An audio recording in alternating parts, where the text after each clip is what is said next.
For decades, Mira, the Labubu Doll, crossed continents, leaving despair in her wake. From Manila to Istanbul to Virginia, she collected souls, twisting families' lives into nightmares. And now, the source of her power, the island of Siquijor in the Philippines, calls her back. Hidden in forests and old stone shrines, an ancient ritual waits, promising either salvation or the final release of the curse. Tonight, the story reaches its ultimate conclusion. You cannot run. The source awaits. Years ago, Father Miguel, while investigating mysterious occult artifacts in Virginia, discovered a decrepit house abandoned after a series of unexplained disappearances. In a small attic room, he found a baby swaddled in torn blankets, crying silently. Beside the child sat a cracked porcelain doll with unblinking yellow eyes, Mira. Miguel realized immediately this was no ordinary doll. It radiated a presence that chilled the air. The house had been the center of a long-forgotten cult ritual, trapping hundreds of restless spirits. Mira's energy clung to the baby, and Miguel understood. The child had been protected and observed by a vessel of immense supernatural power. Found, chosen, always watching. Miguel studied the doll carefully, consulting old manuscripts and local legends. He learned Mira was not merely a doll, but a vessel capable of collecting and binding hundreds of spirits, each soul feeding the doll's consciousness. The Virginia house had been a containment site, and the child's survival was a sign of Mira's selective will. Miguel knew he could not leave the doll in Virginia. Its power needed to be contained and neutralized. Only at Mira's origin, the island of Siquijor, could the curse potentially be confronted. You think you understand, but you only obey. Father Miguel, now joined by Ana, a folkloric researcher, and Tala, a local shaman, travels to Siquijor with Mira securely packed in a ritual crate. The baby, unharmed, is watched over carefully. Miguel recounts to the team how Mira had silently bonded with the child in Virginia. Nights when the doll's gaze seemed to lull the infant to sleep. Small movements when unobserved, subtle energy that Miguel recognized as both protective and predatory. The team senses the doll's awareness as though Mira herself is guiding them toward her birthplace. Home. Finally home. Deep in the jungle, they reach an ancient stone circle overgrown with moss and roots. Tala begins spreading protective herbs and salt, while Ana sketches sigils in the earth. Miguel sets the crate in the center.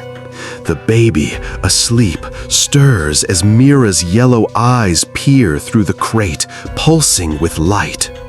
Miguel recalls how in Virginia, the doll had silently chosen the child, marking him as connected to her network of trapped spirits. Now, the ritual must confront the collective entity itself, not just the physical doll. See them? They all belong to me.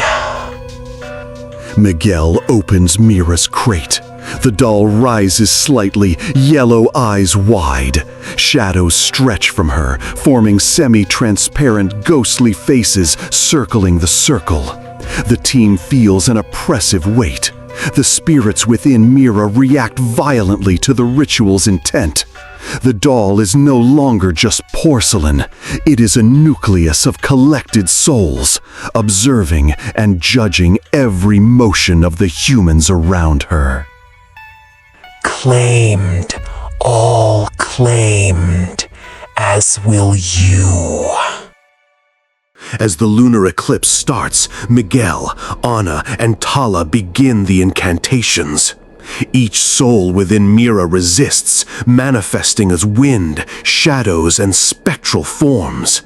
The jungle reacts, trees groan, rocks tremble.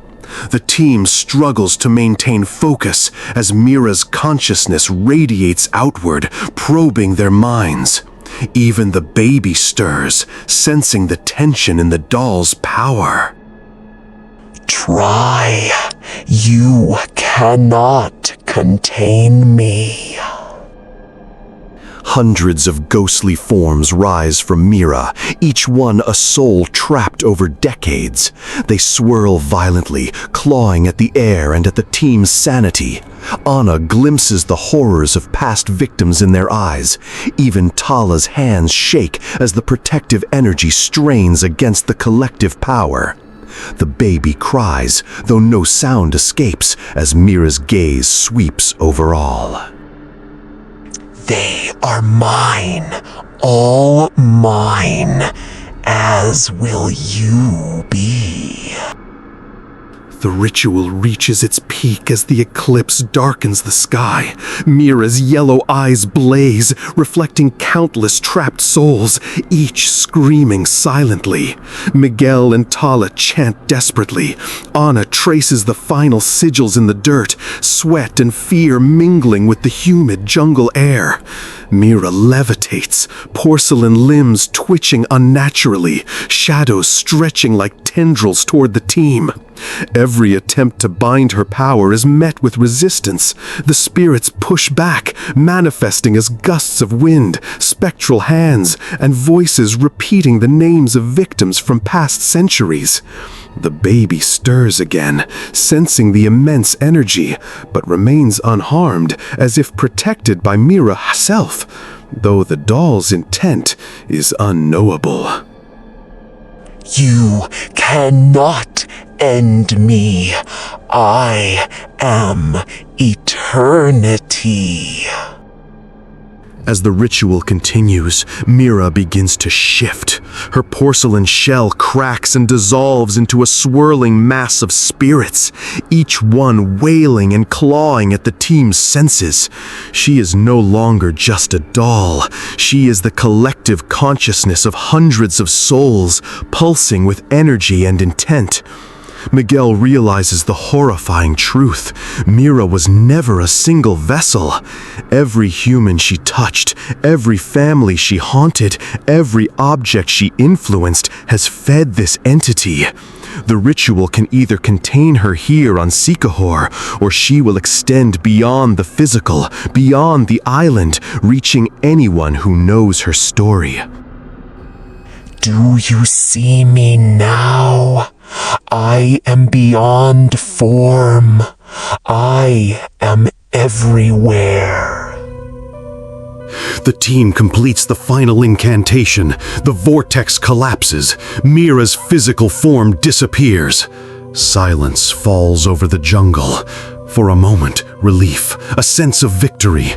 But the yellow glow does not vanish. It flickers within the shadows, within the sigils, within the whispers. Miguel understands. The curse is no longer bound to a doll. It is now ethereal, transmitted through the story itself, through anyone who has witnessed or listened to her legend. The baby sleeps peacefully, a final sign that Mira has moved on. But her presence lingers, unseen, waiting. Contained for now, but I have already touched the world. Mira's journey has reached Siquijor, but the curse is not gone. It now exists in the story you have witnessed, in the images, in the whispers, in your memory. Look around. That doll on the shelf, that toy in the corner, even the stories you hear at night, they might be connected. the Labubu Doll's curse is no longer just a legend. It travels through attention, through curiosity, and through fear. If you have listened, watched, and dared to follow, you may already feel her gaze. Subscribe, hit the notification bell, and explore our other videos for more dark legends and cursed stories. But remember, Mira's influence now extends to those who watch and listen. Stay aware, watch carefully, and never underestimate the objects in your home. I see you, and I am already with you.